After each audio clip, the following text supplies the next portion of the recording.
Hello and welcome to my channel, Making Crafts. Today I'm back with the Slim Journal, and this is the one where we created the cover in the last video. In part one, we created the cover using collage and just some book pages to decorate the cover. And for this journal, this one was inspired by Rachel from Roxy's Creations. Her documentary journal inspired this, but I didn't have any old documents, so I decided, and I didn't want to use digitals this time, so I decided that I would use book pages and use kind of a nature theme. So I've gone through several of my books and pulled out some pages, and then I have some other books here that will pull out some pages with, or pull out some pages of today and create the journal pages, the signature. So this is the first one, and this just came out of a some sort of nature study type book, and I loved all the colors in it. And so what I'm going to do though, I'm going to base it off of an 8.5 by 11 sheet of paper, my book. So that's what I made the cover to fit an 8.5 by 11. So, and this is just a scrap piece of paper I had because I printed it wrong, so I'm using that as my guide. So this one will not need to be cut down. We'll just fold it in half. And I've really enjoyed seeing Rachel create her document journal. I've been following along all week as she has been creating it. Well, I'm probably behind schedule on it, but I've been watching it all week.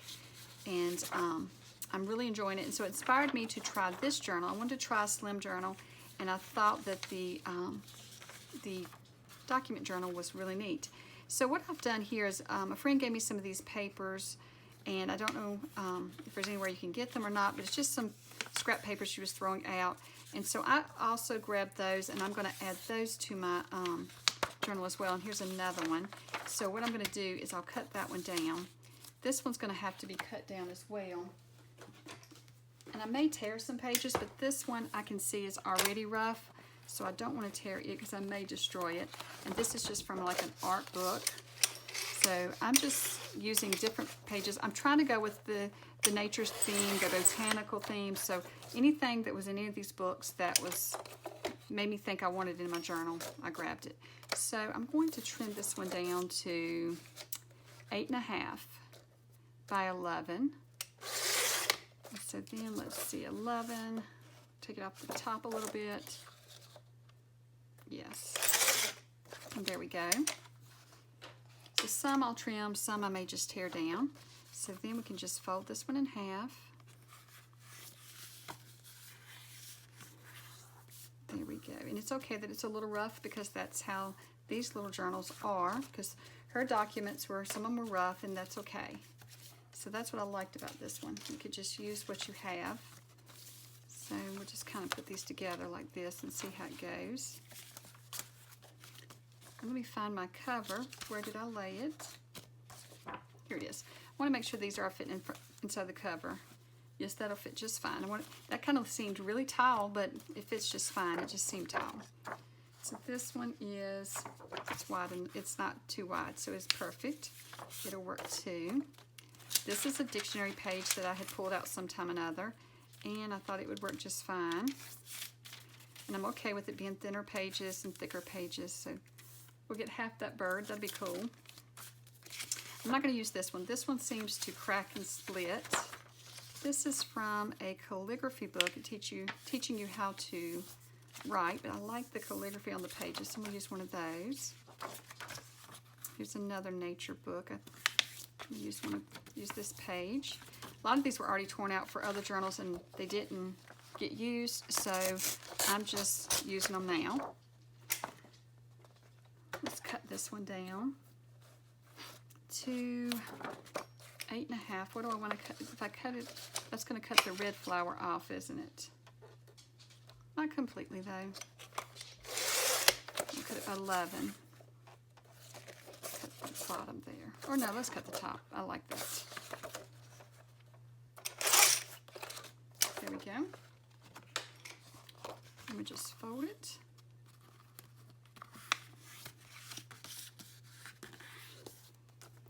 I'm just going through, choosing which ones. So I have some larger pages. Do I want to use this one? I'm not sure. Let's lay that one aside. I don't know if I want to use it. This one I don't want to use. Those butterflies are too large for this. This one will work. Let's trim it down to 8.5 by 11.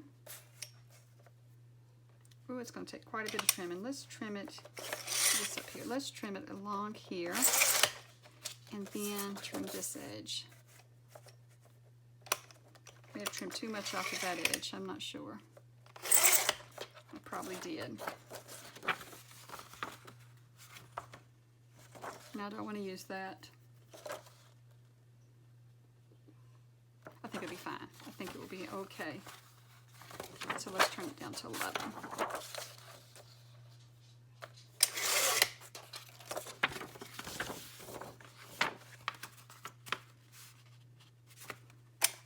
This out of the way. I have to keep moving it back and forth. I don't have enough room for everything on my desk. I'll use this one. And then I pulled this one out of a little nature book, and so it is going to be fine, I think, if it doesn't crack. This one may, some of the pages, you know, are old, and they'll start splitting and cracking, so I don't know. That one's not going to do good. We're not going to be able to use that one. I did pull this map out, and I think I'll just add it in. Even though it's going to be really narrow, I think I'll try it. This one, did I want to use this one? I'm going to use this one right here. So I'll cut it down to 11 first, since it's so big.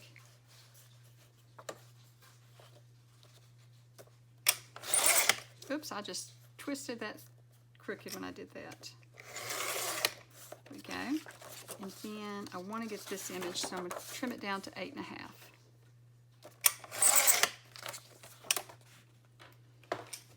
And we just fold that over.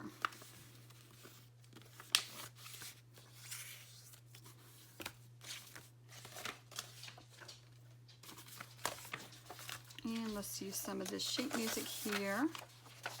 I love all this.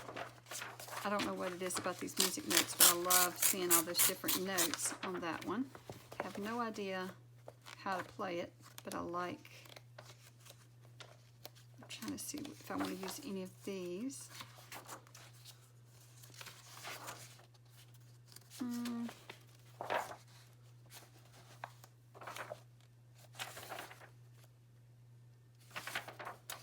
I'm not really sure that I want to use any of these.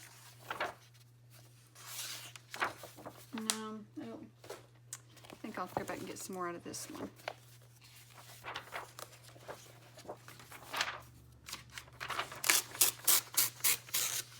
Get 2 of those for now, and we'll see. And how about another dictionary page?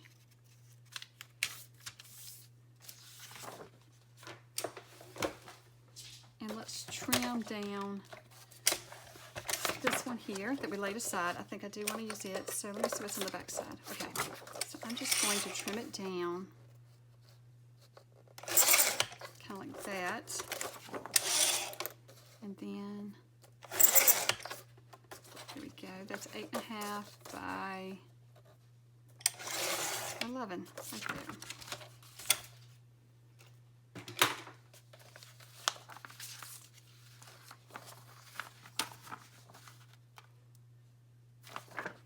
I need to trim these down to 8.5 by 11 as well.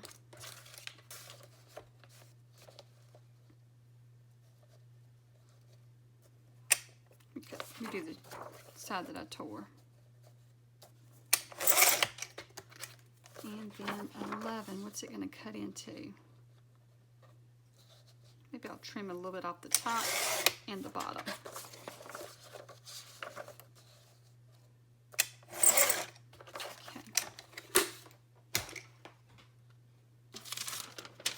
Okay, let's see what we have here. See if we have enough pages yet. Don't think we do.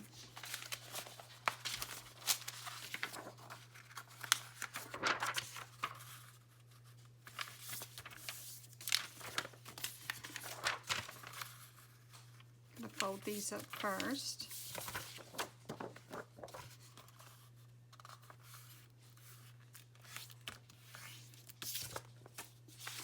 Cut this one down. We forgot about it. Let's cut it down to, let's see, 8.5. Well, if I just trim it down the middle here where it's folded, that should give me small enough to fit.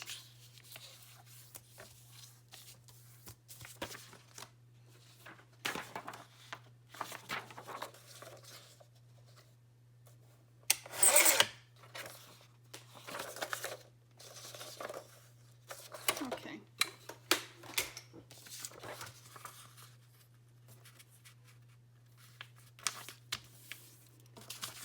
Now let's see what we have here.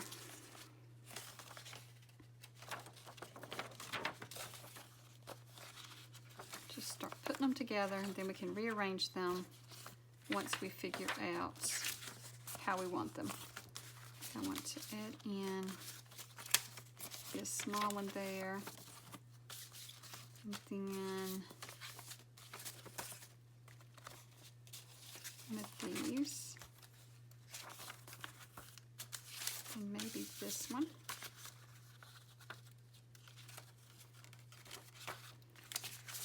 Kind of rotate back and forth between our large ones and our small ones, kind of getting a mixture in here.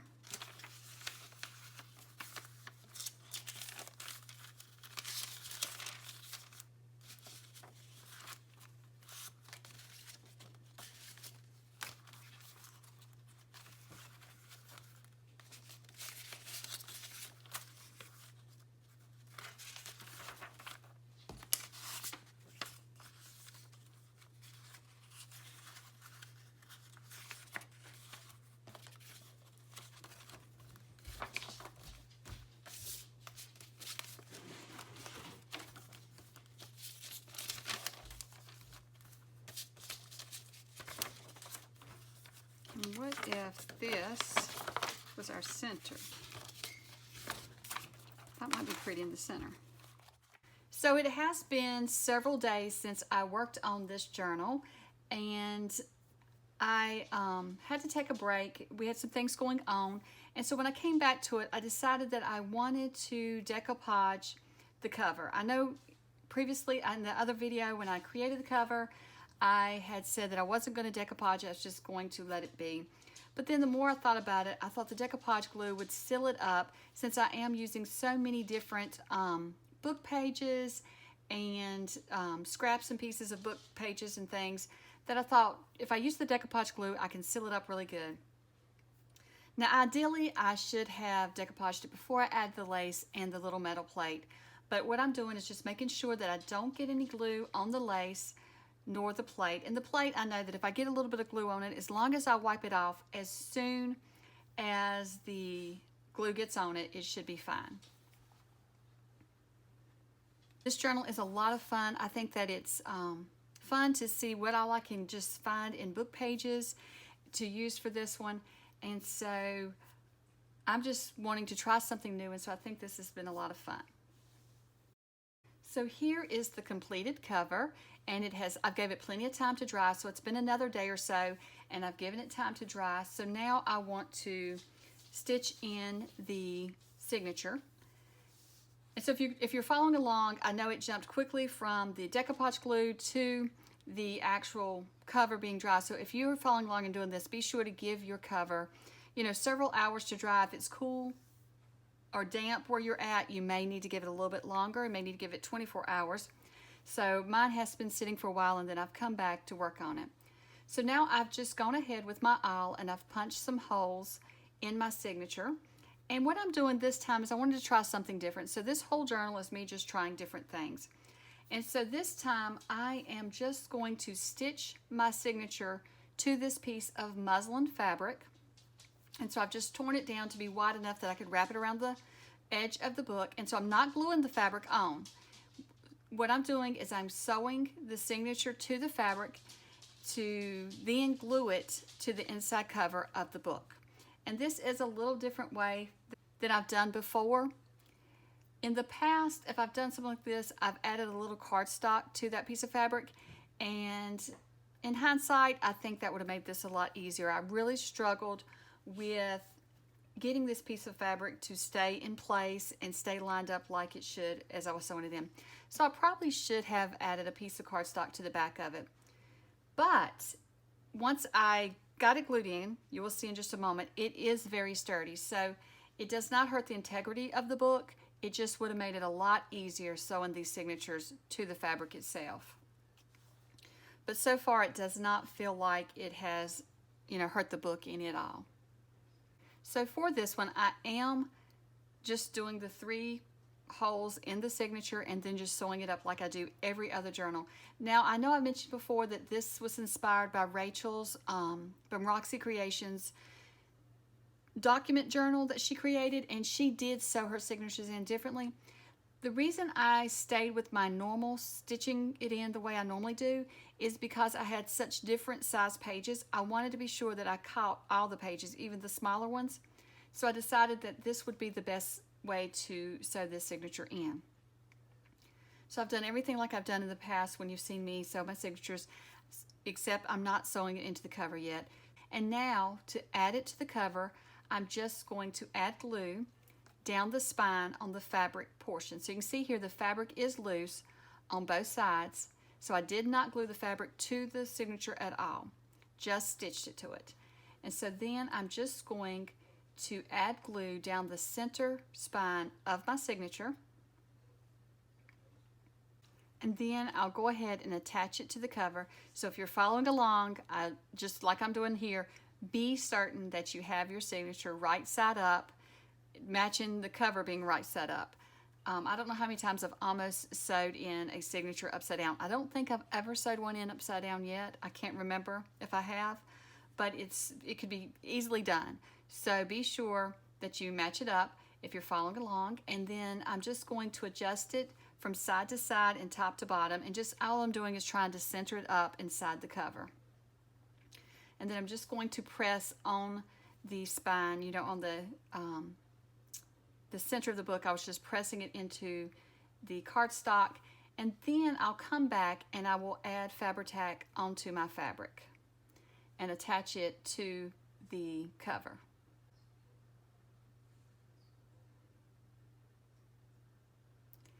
And I'm going to add a lot of glue here because I want to be sure that this fabric stays put and that this cover is sturdy, or that this journal is sturdy. I like to be sure that everything is very sturdy and is going to stay together. Now what I found by adding the glue to the fabric, one issue I'm having, since the muslin is so thin and there's no pattern on it, you are seeing the wet glue through it. And sadly enough, once it dried, it still does show. But I have a fix for that. It's no big issue. It's no big deal. And I think that just happens with certain fabrics, especially thinner fabrics, because muslin is a thin fabric, but I love working with the muslin. So I'm just going to come to the back side and I'm going to do the same thing, but this time, since I did see how wet the fabric was, I decided to try adding the glue to the cardstock instead to see if it is a little bit better and doesn't show through as much. And it does seem to do a little bit better. It doesn't look as wet and as much glue showing through. But like I said, since it's muslin, I think some is going to show through no matter what I do. And the tool that I'm using to press it down is just a little tool I got from the Dollar Tree. And I think it may be for when you're using for vinyl, like when you're adding vinyl to things. But I think it works perfect for things like this to keep the glue off my fingers. So you can see here it's drying now, but you can still see the glue through. So what I'm going to do is I'm just going to cover it up with lace. And I'm going to make the lace so that it is a tuck spot. It's going to be like a thin little pocket. So here I'm just auditioning some laces. And so I'm going to go with this lace. I think that will make a great pocket. So in the next video, we will be adding this pocket to the front cover of our journal, and then we will add more pockets and things to this journal. So I hope to see you in the next video. Thank you so much for watching, and I hope you have a wonderful day. Bye.